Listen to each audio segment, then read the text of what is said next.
Marcoelboriken with the Moors of Light, love, true peace, freedom, and justice each and every day.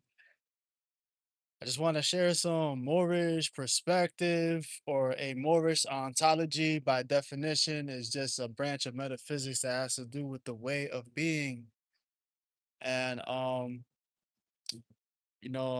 this is something inspired very much by the means of communication on platforms today with WhatsApp and things of this manner, just means of communication and really exercising our fundamental constitutional rights prior to being Bill of Rights and Articles of Association and means of congregating and things of that manner, right? Communication, expression, and ultimately understanding the difference between the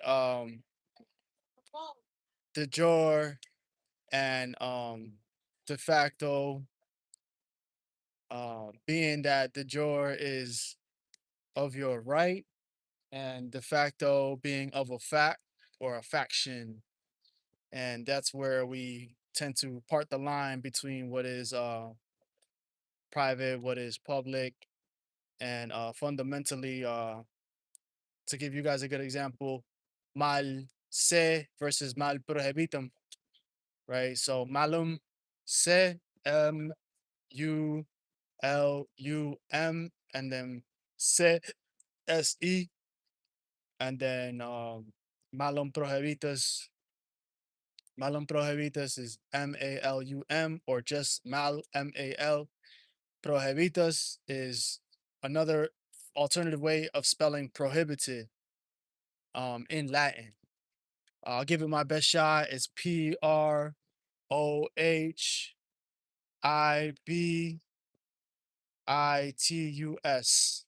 I might be wrong on the spelling, but it's all just rooted in Latin law and stuff like that. So I just wanted to share some of the learnings that I've been coming across from the times that I had indulged in hip hop as a culture, as a skateboarder, as an author of borikubayorkino, right? What's up, man? What do I have here? It says Anag Sheolu. Anag Shebolu. What's up, man? I think maybe you South Asian. I'm not sure, right? Amarbundu. I'm not sure, but yeah. So essentially, I apply myself through my younger years, hard body in skateboarding, and then I started to exercise my intellectual strengths in universities and stuff like that. And then I got out of the working man phase of doing blue collar labor, and I got straight into the white collar aspects, which was for me teaching adults from the time that 2020 came around to present day, um, all the way in Puerto Rico, online, um, different states like Miami, Tennessee, New Jersey, but professionally speaking, as an ESL teacher working with nationalities worldwide, I was in Manhattan and also Newark, New Jersey. And I work with Bangladeshis, Amarbundus, right? I work with Gujarati Indian nationals. I work with Pakistani. I work with Filipino, Salamat, Salamat. I work with Russian nationals. I work with nationals from Belarus as well, teaching them aspects of American culture, United States culture, and New York culture, and hip hop in itself, and language, right? Because there's different language in all those realms that I just mentioned, right? Law and commerce have different means of effects and weight in each of these realms. So I work with as well uh Azerbaijan nationalities. I work with Turkish. I work with Burkina Faso. I've worked with Moroccan nationals. I work with Algerian nationals and all South American, Pan American nationalities, including Bolivian, Dominican, Haitian. I've worked with Puerto Rican. I've worked with Cuban. I've worked with people from Mexico, Guatemala, Uruguay, El Salvador, Paraguay, Guarani speakers, and all types of like pan indigenous American Romanized people by means of their mindset, but these people are still at the end of the day by a revealing jurisdiction or revealing means of history. It's all Moorish at the end of the day because yeah, the colonial history of the Moors that pioneer all of what is Spanish today is actually originally Moorish. In contemporary Euro dominated centric means of canoning in on the world's understanding in the Western Hemisphere of what is Spanish and English, it all stems from Moorish, right? And even if somebody who's Moorish American on here or somebody who is Moro, Moreno, or somebody who has Naga, or somebody who is like Rasta, or somebody who is of a bloodline that has to do with their body activating on the natural soil, their hair looking like the trees behind me, um, then you still have a Moor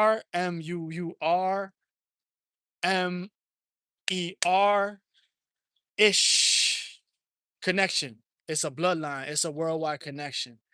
I just want to share some perspective and ontology that I think is really important. You know, as a Moorish American myself, um, I came into being Moorish American not just by finding myself and knowledge of myself and who I am and the importance of the people that I was able to teach and the people that were able to give me um linguistic powers and perspective on the world empire prior to 15, 16, 1700 and this Euro dominated centric means of like using English all around the world as a lingua franca, a commerce language.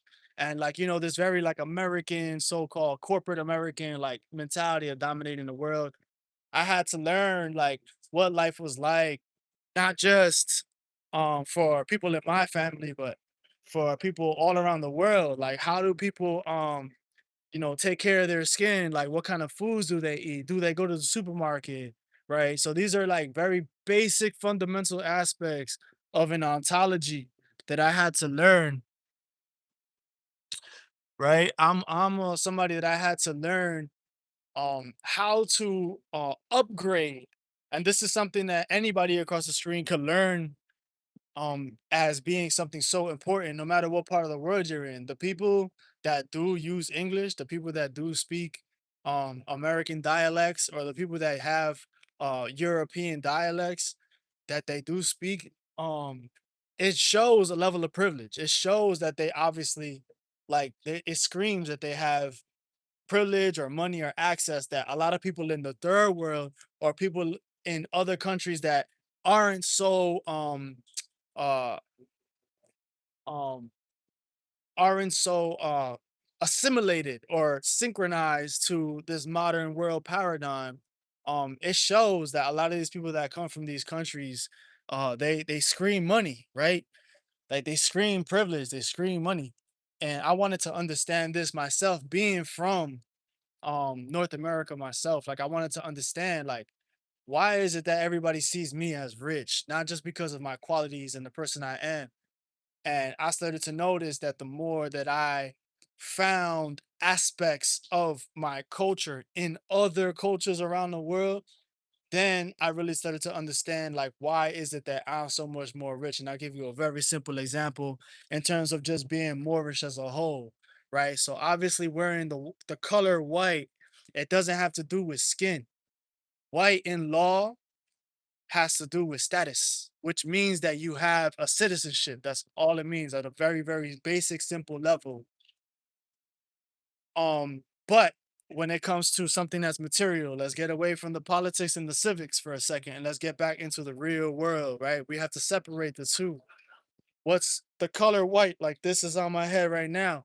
At the end of the day, this white wrap is gonna be full of dirt, just like my skin. That's why we have to bathe and we have to do ablution, whether it's on a very spiritual level or very basics of just cleanliness.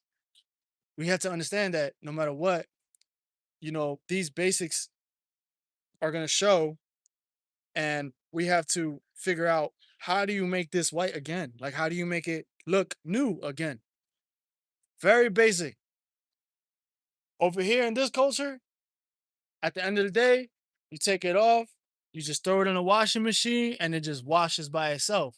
But people in the first world or in the modern world, they're so I guess you could call it condition in a respectful way. It's a condition or a conditioning, but really on an extreme is brainwashing because now just with detergent and just with um cleaning products or even with herbs sometimes you could just leave the wrap in water distill and it will kind of just like wash on its own. You could just leave it in there and let it soak because then what happens is the dirt will rise, or I mean the soap will rise and the dirt will sink, and the material itself will just be clean again, and you just wash it off, you let it dry, right?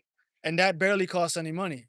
But for people in the United States or the people in Europe or the people in first world countries, they're going to because of a need to have to like go to work and because of a situation, they don't have the time and the patience to let their clothes just sit in a bucket in their bathtub or in their living room or something like that because they're just not conditioned to it and they don't have the patience for it.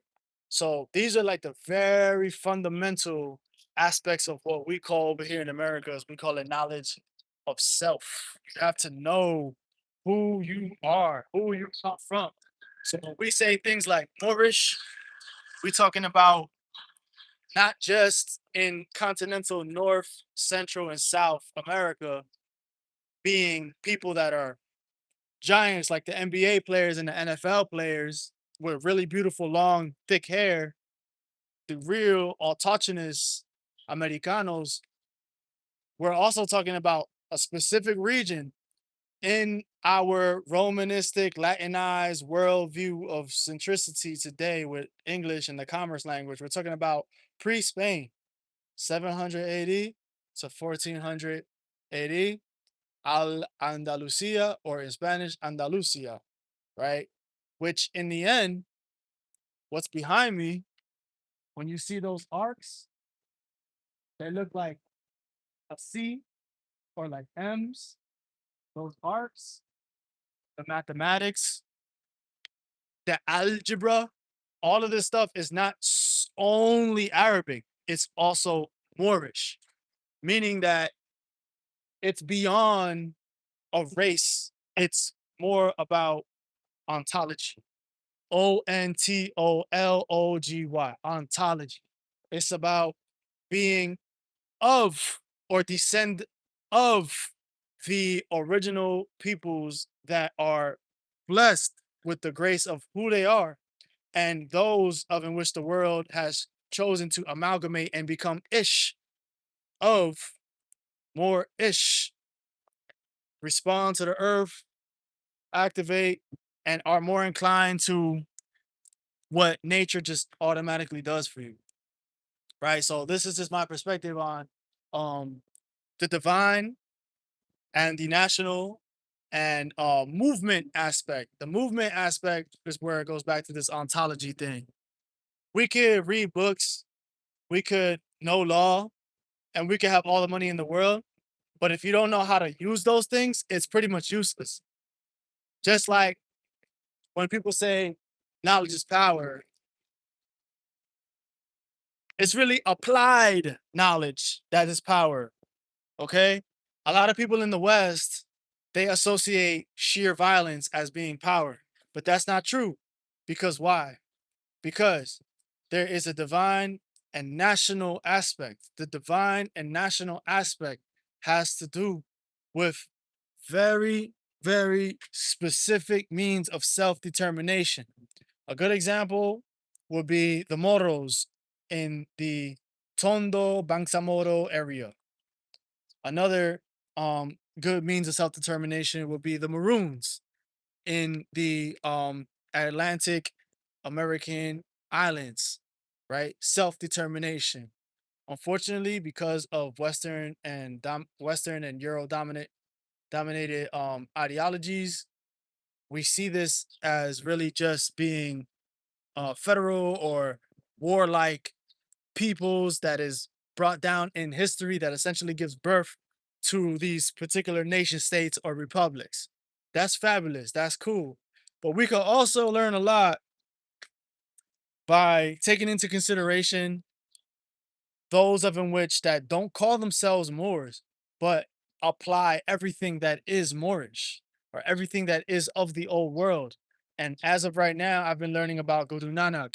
Guru Nanak was a man that questioned both sides of his region, no matter what belief, caste, family they came from, or what, no matter what part of the empire that was Mughal dominated or Islamically dominated or Roman, Persian dominated, it didn't even matter what it was. This particular individual decided to take upon himself a new perspective and create a new ontology, a new way of being. So he is documented to have reaching all the way down to Sri Lanka and all the way across the lower areas of Mesopotamia, Babylonia in the ecclesiastical biblical record, Moab. He's documented reaching all the way to Saudi Arabia of modern day. And there are some records that say that he reached all the way as far as Rome. Some people say he made it all the way to Rome. So it's very deep, it's very powerful.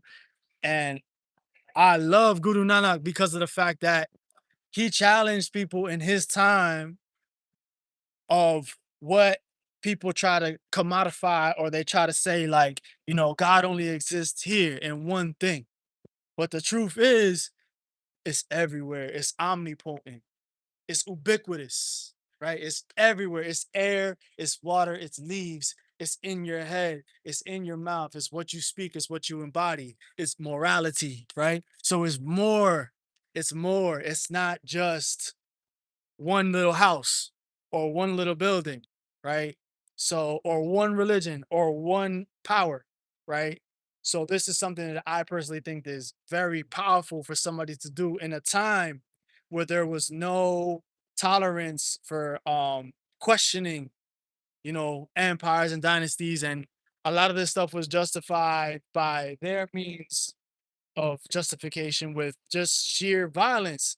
And violence is not something that you do out of fear, and violence is not something that you do out of wanting to exploit, hurt, or oppress somebody else, right? That is the last option, the last option, right? For those of you that know who Malik El Haj Shabazz was, you know that this person wanted liberation by all means. However, there were aspects of knowledge of self that was held back from him, that didn't allow him to understand what Mira really is and what Langa really is and what community building really is from a diasporic realm, not just of two religions or just two regions of the world that dominate everything.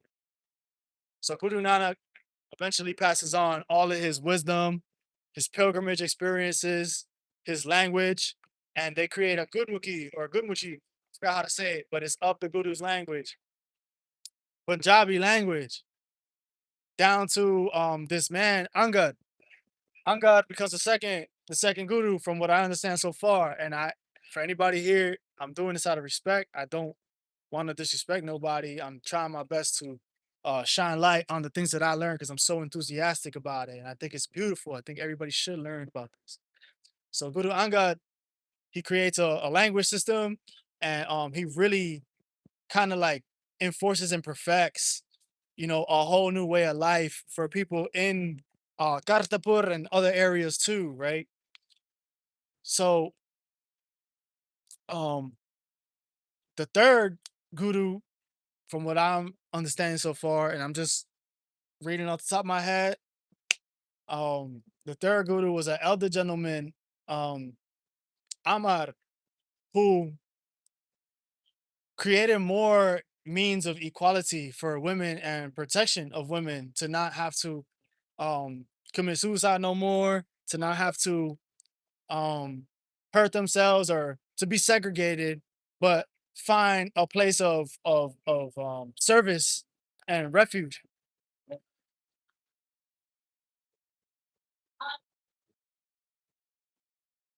So Guru Angar, he ends up passing, and Guru Amar takes over, and there's a gentleman who I think is my favorite aside from Guru Nanak. Guru Nanak and Guru Ramdas are my favorites because Guru Ramdas, there's a lot of what Guru Ramdas had inflicted that I myself inflicted, and many, many, many more in America and autochthonous people in America also have been inflicted with being rejected by people in the family and stuff like that.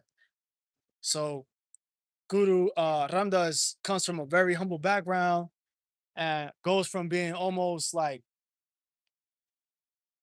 completely rejected by society, but being bestowed an opportunity to not just pass on the wisdom of this divine creed or this divine covenant of ontology. Again, it's an ontological, it's a new way of being, it's a new social reform, it's a new way of life that can still be carried into this postmodernism world that we live in today right now. And this is why I'm making such a emphasis on it, because our means of using economics in the first world is all skewed compared to how materials and economics was being used in the past. So Guru Ramdas, he takes um a position of leadership after the fact that he went from being almost completely rejected in society to now being a married man into a succession of very wise men, right? Those who are taking darkness and turning it into light, or taking ignorance and turning it into wisdom. Those types of people. Now he passes into this dynasty, a fifth son. And there's so much more depth and there's so much more beauty that comes with all of this in conjunction with abulation, knowledge of self, application, and all of the details that come with this diaspora, this Moorish diaspora all across South Asia, Maghreb, and continental America, and parts of North Asia, and stuff like that. And then, from what I understand so far, um, Guru Ramdas earns his position very similarly to like somebody like a Joseph in the biblical world. He earns his position and and and earnestly, meek mannered in a meek sense, he does inherit essentially a divine power, a divine inheritance. It gets passed on to his son Arjan, who also earns his position in succession with this now becoming a a um a force to reckon with, because now we're mixing in this primogenitor aspect, which is like bloodline now. So now it becomes more of a family dynasty, not just some new way of life and some religion. It's so much deeper because now it's a family, and now this family is seen as a community building force, which always is going to catch attention to the public and those of in which really believe in the politic or the political realms. So Guru Anjan becomes tortured and martyred, sort of like the Messiah, sort of like a Christ figure, and Uh, when he does pass, he passes on a message to his sixth son, uh, Hargobin, something like that. I forgot the name. The sixth Sikh. He passes it on to him. And mind you, these people on a daily basis, they're wrapping their heads, no matter if it's raining, snowing, working in the street. They're wrapping their heads, they're taking care of their skin, they're trying to stay as clean as possible and also not be a part of injustices, but at the same time understanding just because you are a guru or just because you are a teacher or a disciple or a sheik or or um or somebody who's high ranking doesn't mean that you don't partake in everyday labor or you don't partake in in responsibility in society, tax paying and things of this nature, right? Like that's what makes being a true Moorish divine and national movement trend setting ontological creator. That's what makes you as the present day Moor, as you more in more knowledge. That's what makes you so important. You as the individual cross, because now you get to apply all of the knowledge, no matter where you're getting it from, right? And use it in a time where you could still be in your professional realms, you could still be home, and you could still be in the public and still be yourself. It's not about I made $50,000. I made $100,000. I sold this real estate, and then now I get to sit back and be Roman, or I get to sit back and be a citizen of said country, or I get to just sit back and I earned this. It's like no, you could still be spiritually gifted. You can still be wise. You can still be a teacher. You can still be a construction worker, a laborer, a father, a cousin. You can still be an aunt. You can still be a mother. You can still be a grandson. You can still be a tatabuelo, which is a great grandfather. You can still be a tatabuela, which is a great great grandmother. You can still be all of these things in society, right? While balancing the teachings that your culture has passed down to you. And yes, there are covenants. Yes, there are sacred aspects. There's symbolism. There's things like that that does matter. But what really does matter at the end of the day is your good character and understanding that there's one. So Guru Arjan, he becomes a martyr and he leaves behind a very powerful message. Very, very powerful message. And it's very similar to Malik Al Shabazz Malcolm X's lines by any means necessary. By any means necessary. Liberation by any means necessary. Guru Arjan, he says to protect the docile, protect the weak, right? Essentially, use means of self defense and use the sword if it is your last resort of exhausting all diplomatic means. That is what true peace and true honor as a warrior is about. It's not about you being the biggest dude. It's not about you having the longest beard and the most muscles and the most tattoos. It's really about you having compassion and understanding what other people are going through and having the prudence and the wisdom to address it without physically having to harm anybody. However, in America, the Second Amendment and the second article within the Bill of Rights, it does say that we have a right to assemble a more perfect militia, which means a trained group of people in arts, whether it's martial arts or whether it's in self defense. That is your God given right. It's written in the Constitution, right? And this is something that is made applicable in mid 1600 in South Asia. And I just wanted to give my thanks and my honors to my elders and those of which that I have not met in person, but have made a tremendous influence on my life, such as Taj Bey, such as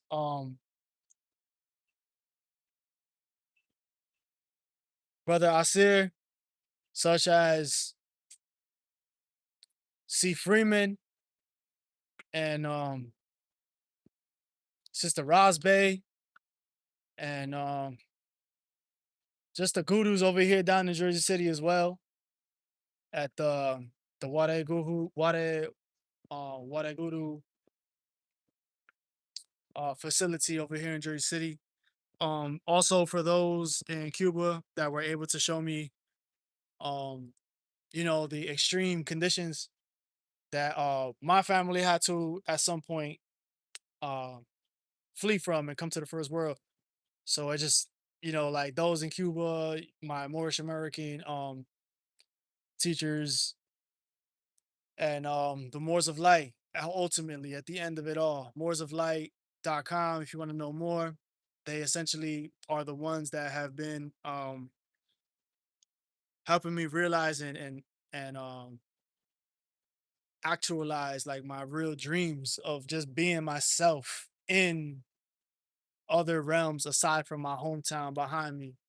So I'm just so honored and so blessed. And I just hope that those that are across the screen can actually apply aspects of the greater empire worldwide from a real cultural standpoint. Like you really gotta understand like what it was to farm, to pick, and get out of this modern, spoiled first world mentality and learn what it is to actually go through the things that your ancestors went through from the islands of Haiti to down in Guyana to the outskirts of Colombia, Panama, Louisiana, Alabama, Miami, Cahokia, Poverty Point, all of that stuff. All of that stuff is mad essential, right? Crystal, even I think it's called the Crystal Rivers Mound.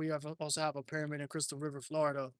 There's Moorish palaces all over the world, and there's Moorish palaces all over the country. There's one right behind me, as you can see, right? So, in the end, just find more knowledge yourself.